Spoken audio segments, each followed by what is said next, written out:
La matinale de Radio Classique avec David Abiker. Stéphane, votre invité, c'est le directeur général du groupe Legrand. Bonjour Bruno Coquart. Bonjour. Bienvenue sur Radio Classique. Legrand poursuit son expansion dans les data centers avec l'acquisition de Havtron Power Solutions aux États-Unis. C'est la plus grosse opération que vous effectuez depuis 2017. Pourquoi cette opération ? Alors, effectivement, c'est une belle acquisition. Peut-être deux, trois chiffres avant de répondre à votre question. Donc, c'est une société qui fait près de 350 millions de dollars de chiffre d'affaires. Et qui est spécialisé, qui emploie 600 personnes, et qui est spécialisé dans ce qu'on appelle les bancs de charge, les load banks en anglais. Alors c'est quoi un banc de charge ? C'est quand on a une installation électrique un petit peu critique, comme par exemple dans les data centers, eh bien on va tester tous les éléments de cette installation électrique avant de brancher l'alimentation, si vous voulez. Donc ça permet de tester les installations électriques critiques, et ça fait partie des priorités qu'on s'était fixées. C'est une façon de sécuriser l'alimentation électrique des data centers. Ça n'a rien à voir avec un onduleur. Ça n'a rien à voir avec un onduleur, mais ça peut tester un onduleur. Donc c'est assez complémentaire. Vous savez, Legrand, depuis une dizaine d'années, s'est lancé dans une série d'acquisitions pour compléter son dispositif dans les data centers. Data center, c'est aujourd'hui un quart du chiffre d'affaires du groupe, donc ça commence à être significatif, et c'est finalement une page catalogue de plus qu'on ajoute à cette proposition d'offre pour les data centers. Un quart de votre activité, c'est un segment de marché sur lequel vous vous développez. Quel est le potentiel de ce marché ? Nous, on pense qu'il est très très important et que les data centers vont continuer à faire de la croissance pour des très bonnes raisons. C'est que on voit bien que nos modes de vie se digitalisent. Aujourd'hui, on se soigne à distance, on joue à distance. De plus en plus d'applications vont dans le cloud, sans compter l'irruption de l'intelligence artificielle. Et tous ces modes de vie digitaux ont besoin de puissance de calcul et donc de data center. Donc c'est un marché qui, pour nous, a encore quelques très belles années de croissance devant lui. Lors du sommet de l'IA en début d'année à Paris, beaucoup d'investissements étrangers avaient été annoncés pour implanter des data centers justement dans notre pays. À l'époque, certains avaient critiqué ces investissements parce que finalement, ils créent assez peu d'emplois et ils se nourrissent de notre électricité décarbonée. Ils sont également nécessaires au mode de vie d'aujourd'hui. Maintenant, sur le sujet de la consommation électrique, c'est un sujet important. Effectivement, un data center consomme beaucoup d'électricité. Il est assez gourmand. Aujourd'hui, il existe des solutions qui permettent de réduire très significativement la consommation énergétique d'un data center, de 20, 30, 40%. Legrand propose certaines de ces solutions, on n'est évidemment pas les seuls. Donc, je crois que le sujet, c'est pas tellement est-ce qu'il faut plus ou moins de data center, parce que si on veut vivre la vie qu'on a envie de vivre aujourd'hui, on aura besoin de plus de data centers. Le sujet, c'est plutôt comment peut-on les rendre plus efficaces et moins gourmands en énergie, moins gourmands également en eau et en ressources. David ? Quand on investit aux États-Unis, comme vous le faites, dans cette entreprise américaine, comment on est accueilli en tant que patron français dans l'ambiance du moment ? On n'est pas accueilli en tant que Français, on est accueilli en tant que professionnel du data center. Donc on parle d'égal à égal avec nos collègues américains. Je crois qu'il faut différencier un petit peu le bruit, un petit peu politique, et voilà. Et puis ce qui se passe dans le monde des affaires. Dans le monde des affaires, on est capable d'avoir des très très bonnes relations d'affaires avec nos collègues américains. L'actualité, c'est aussi l'instabilité politique et le débat budgétaire. La France doit faire des économies pour réduire son déficit, mais comme à chaque fois, on va surtout chercher à augmenter la pression fiscale. Est-ce que ça vous inquiète, notamment quand ça concerne les entreprises ? Alors évidemment, on regarde ça avec beaucoup d'attention. Moi, ce qui m'inquiète le plus sur le fond, c'est surtout que le débat est un peu phagocyté aujourd'hui par le débat fiscal. C'est-à-dire qu'on sait bien qu'on a des gros sujets devant nous, la place de l'Europe dans les nouvelles technologies, le sujet démographique, le vieillissement de la population et le poids que ça va faire peser sur le système de protection sociale.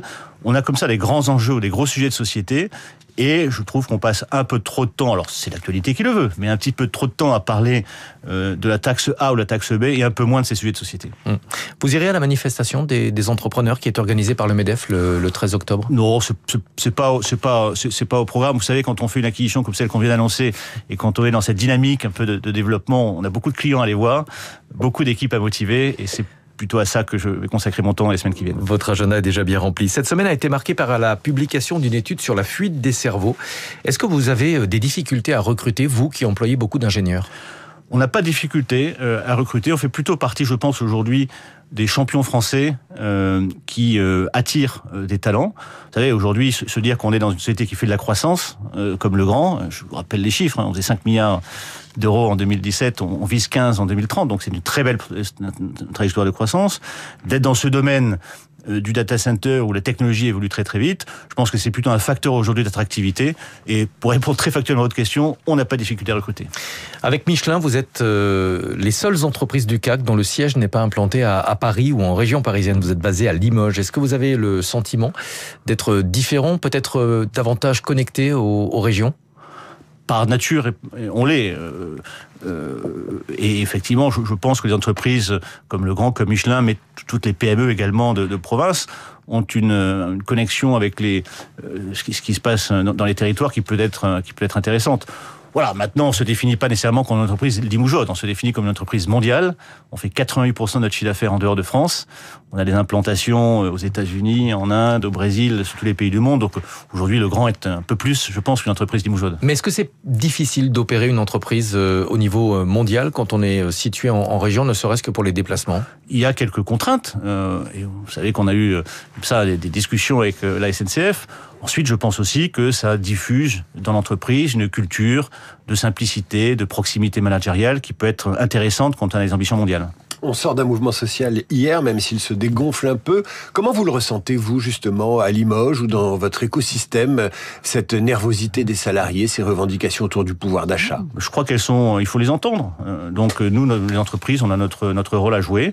Alors ça peut être par la participation intéressement, ça peut être par des dispositifs du type prime Macron, ça peut être évidemment par les augmentations de salaire, ça peut être par la participation des salariés au capital via des plans comme des plans d'intéressement à long terme. Je crois qu'il ne faut pas négliger ces interrogations, elles me semblent être assez légitimes. Quand on parle de Legrand, on pense inévitablement à Schneider Electric, fusion avortée qui avait été bloquée par la Commission européenne il y a plus de 20 ans. Vous avez le sentiment aujourd'hui que la France a manqué une belle opportunité ? Vous savez, vous faites un peu la paléologie, ça commence à dater cette histoire. Non, je pense que on a la chance aujourd'hui d'avoir deux champions français qui ont des chemins très différents finalement. Je crois que Schneider est une magnifique entreprise, mais a suivi son chemin. Legrand en a suivi un autre. On a aussi la chance d'avoir les deux plus grands distributeurs mondiaux de matériel électrique, avec Rexel et Sonepar, des installateurs extraordinaires. Voilà, on se plaint parfois en France qu'on n'est pas forcément dans les thèmes qui comptent. Par exemple, dans l'intelligence artificielle, on a la chance d'avoir des acteurs français, que ce soit des fabricants, des distributeurs ou des installateurs, qui s'inscrivent à plein dans cette thématique, plutôt sur la partie matériel et infrastructure que sur la partie software. Si je vous parle de la préhistoire, c'est en fait pour savoir si aujourd'hui ce serait envisageable. Je pense que plus personne n'y pense, ouais. Ni eux, ni nous. Non, je crois que Legrand aujourd'hui est plutôt dans une dynamique de développement et de croissance. L'acquisition qu'on a fait hier, elle démontre qu'on fait beaucoup d'acquisitions. Je vais vous donner un chiffre qui est quand même intéressant. Oui. Depuis 2017, on a fait 42 acquisitions, dont à peu près la moitié dans les data centers. On a dépensé 5 milliards d'euros pour faire des acquisitions. Donc c'est ça l'état d'esprit de Legrand aujourd'hui, c'est un état d'esprit conquérant, de développement, et pas d'association avec un tel ou un tel. Et la plus grosse acquisition depuis 2017, donc annoncée aux États-Unis, Aftron Power Solutions, que vous venez de racheter. Opération valorisée pratiquement à 1 milliard d'euros. David. Merci à tous les deux. Stéphane, on se retrouve lundi pour votre matinale des 6h avec tous les interviews et toutes les chroniques de la semaine sur l'application Radio Classique, si vous voulez revisiter l'actualité économique. Dans un instant, les coulisses d'une erreur de Matignon sur les couples au SMIC. Mais tout de suite, et si nous parlions français, c'est